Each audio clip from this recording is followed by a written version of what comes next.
The man didn't even look up when Adaeze Okonkwo walked in. That was the first thing. Not the words he said later. Not the phone call that changed everything. It was that simple, deliberate decision to keep his eyes on his menu while she stood there, holding a tray of water glasses, waiting for the host to clear a path, like she was part of the furniture. Like she was the tablecloth.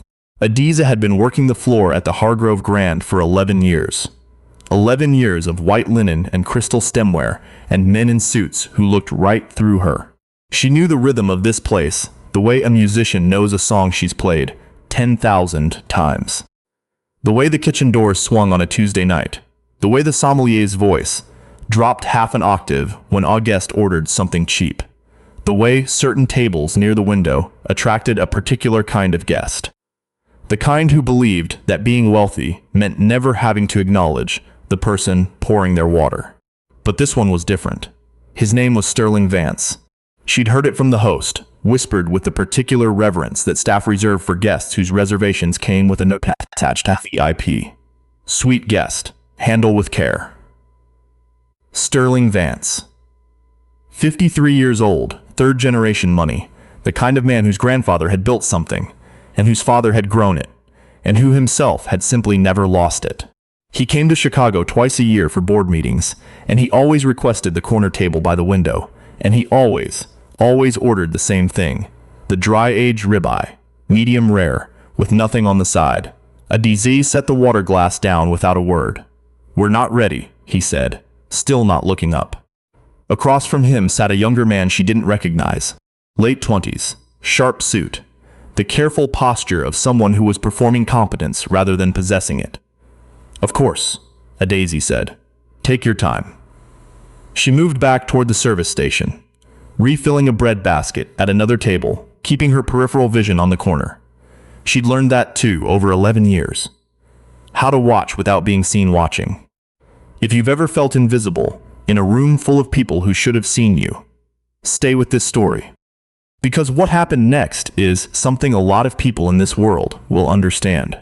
She came back 7 minutes later. Sterling Vance looked up for the first time. His eyes moved over her the way they might move over a piece of furniture he was mildly dissatisfied with. Then he turned to the younger man, his associate, she'd learn later, a junior partner named Philip, and said something in French. "Elle ne comprend certainement pas ce que nous discutons. Ces gens-là ne comprennent jamais." She certainly doesn't understand what we're discussing. These people never do. Adaeze's expression did not change. She had heard French her whole life. Her mother had grown up in Cotonou, where French was the language of school and government and official letters. Her grandmother had spoken it at the table every Sunday. Adaeze herself had studied it for 6 years, had spent one summer in Lyon at 22, had read Aimé Césaire in the original, because the translations never quite captured what he was doing with the line breaks. She spoke French the way she spoke English, without thinking about it, which is the only way that matters. But she said nothing, not yet.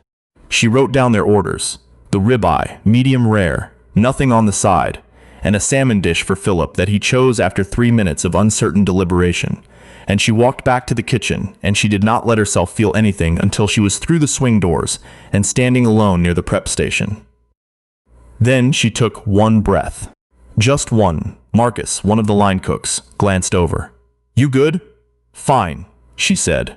"Table 11. He nodded, and she walked back out. The thing people don't understand about working a floor like this, a floor at a hotel restaurant where the average check is $400, is that the job is not really about food. The food is almost incidental. The job is about reading people, about understanding, within 30 seconds of approaching a table, what someone needs from the experience.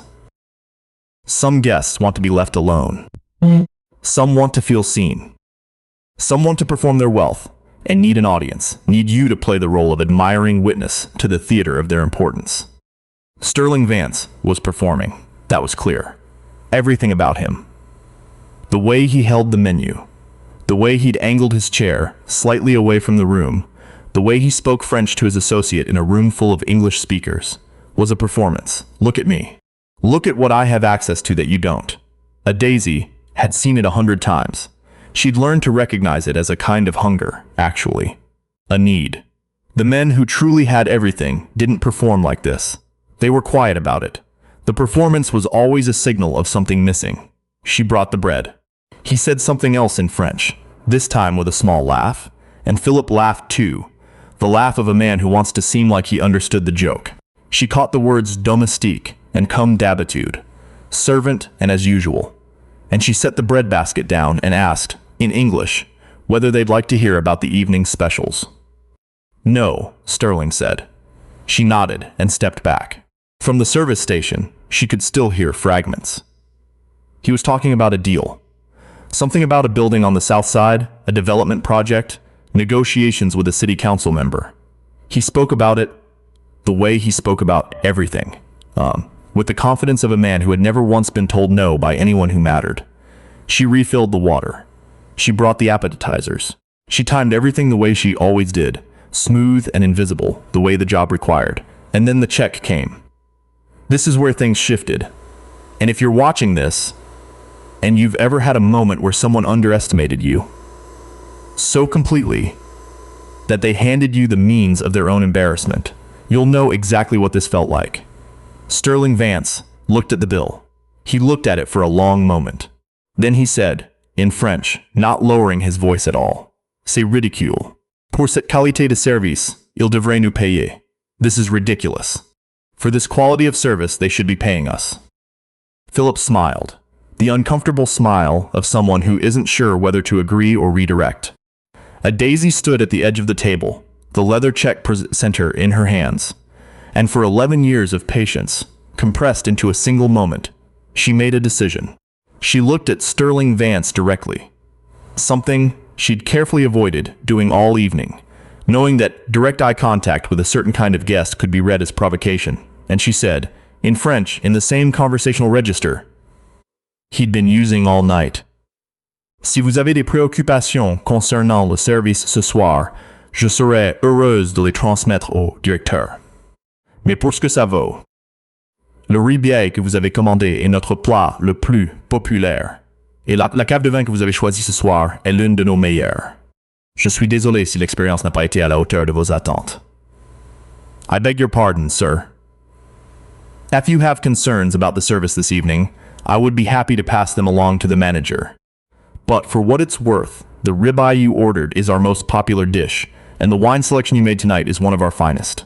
I'm sorry if the experience didn't meet your expectations. The silence that followed was the kind of silence that has a shape to it. Sterling Vance stared at her. His mouth had opened slightly, the way a door opens when the latch releases. Not wide, just enough to show that something had given way inside. Philip had gone very still. Adaeze held the check presenter with both hands and waited. Sterling said nothing for 4 full seconds. She counted. Then he said, in English, for the first time, "Where did you learn to speak like that?" "My mother," Adaeze said, simply. Without ornamentation, he looked at her, really. Looked at her, the way he hadn't when she'd walked in, when she was part of the furniture. She could see something moving behind his eyes.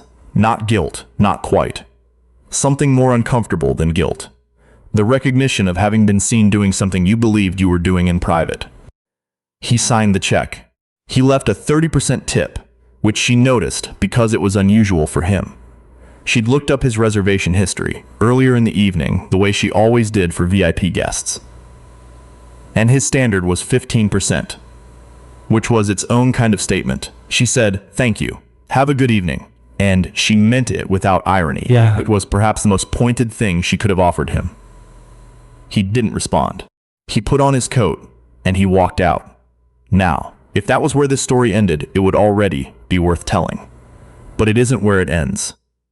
2 days later, Adaeze was called into the office of the hotel's general manager, a man named George Albright, who had the careful energy of someone managing a situation he hadn't expected to need to manage.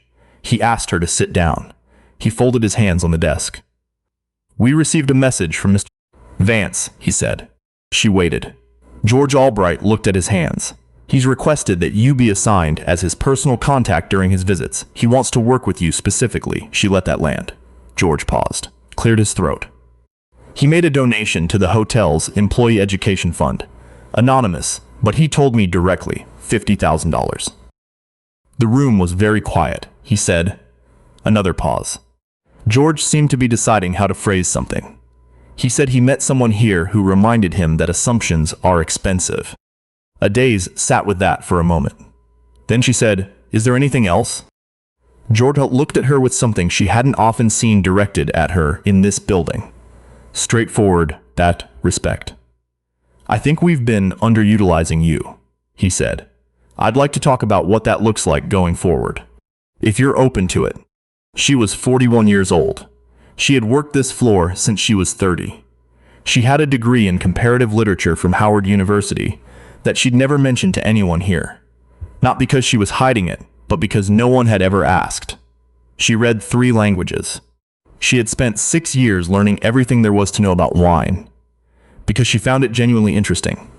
And she had passed the sommelier certification exam on her first attempt 2 years ago, and then continued working as a server. Because the pay was better, and the job suited her in ways she didn't need to explain to anyone.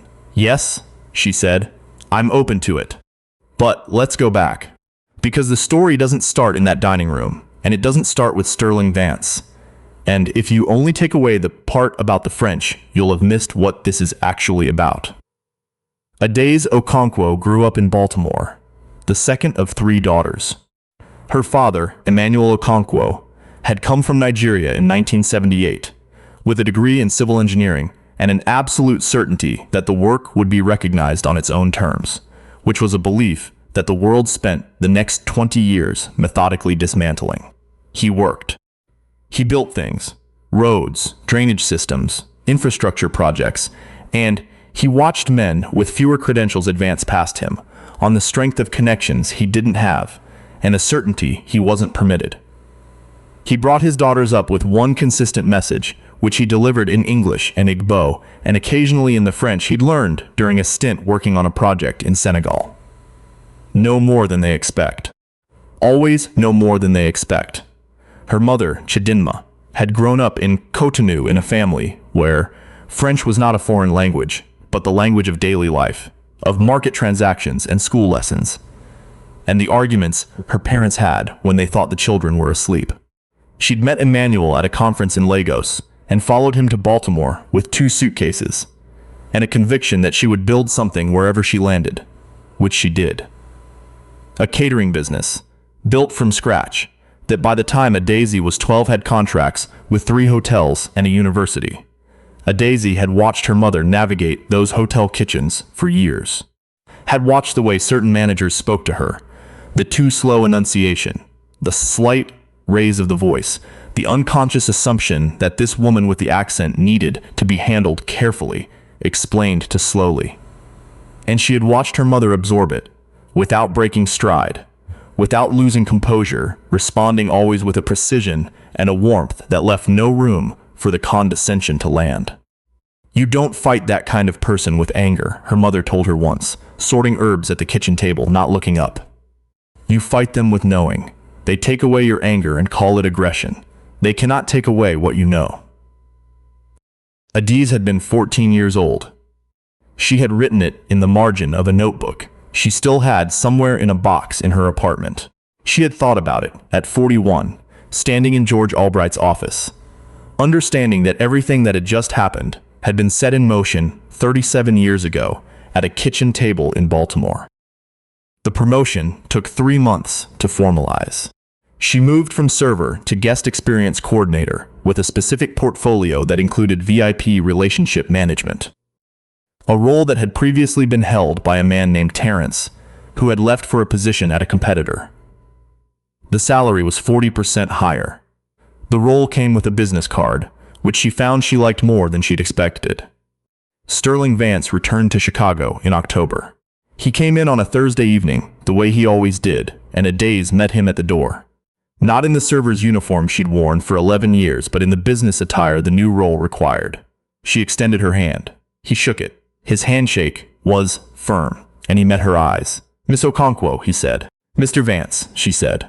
"Welcome back. I've arranged the corner table. Your usual reservation included a note about the Burgundy you preferred last spring. We have a new vintage from the same producer, if you'd like to try it." Something in his face shifted. Something that wasn't quite apology. Men like Sterling Vance rarely arrived at apology directly, but was in the neighborhood of it. An acknowledgement. A recalibration. "That sounds excellent," he said. She led him to the table. She briefed the floor team. She checked in twice during the meal and left him otherwise alone, which was what he wanted. And she knew that because after 11 years of reading people in that room, she knew what people wanted even when they couldn't have told you themselves. At the end of the evening, he stopped her on his way out. "I owe you an apology," he said. The words came out with the effortful quality of something that had been prepared and revised several times before delivery. "You don't," she said, which was not forgiveness and was not the absence of it. It was simply his apology. She didn't need his apology. She'd made her point in French at a table by the window on a Tuesday night, and she'd gotten up the next morning and made coffee and gone to work, the way she always did. He nodded. He seemed to understand the distinction. "You're very good at this," he said. "Yes," she said. "I am. There is something this story is about that isn't about Sterling Vance at all. He is almost beside the point, actually. The men like him are almost always beside the point. This story is about Adaeze Okonkwo, who built roads for 20 years and watched other men take credit for them, and who sat at dinner on a Sunday evening and made his daughters repeat French vocabulary until they got it right. Not because he had any particular plan for how that knowledge would be used, but because he believed in the accumulation of knowing as its own kind of armor. This story is about Chidinma, sorting herbs, not looking up, saying, "They cannot take away what you know." This story is about all the years Adaeze spent on a floor where she was seen as furniture, and the decision she made to keep learning anyway. The sommelier certification, the continued reading, the French kept sharp through novels and podcasts, and occasional conversations with guests who didn't know she was collecting those conversations like stones against a possible future need. This story is about what it costs to carry knowledge quietly in a world that hasn't asked for it yet. And this story is about what happens when the moment finally comes and you are ready for it. Not every story ends with a promotion, a $50,000 donation, and a man who comes back in October with something like contrition in his handshake. Some of them end quieter than that. Some of them end with just the knowing, the private satisfaction of having been prepared, of having held something they couldn't take from you. But sometimes the world shifts in the direction of what's right, and when it does, it tends to shift toward the people who were ready. Adaeze was ready.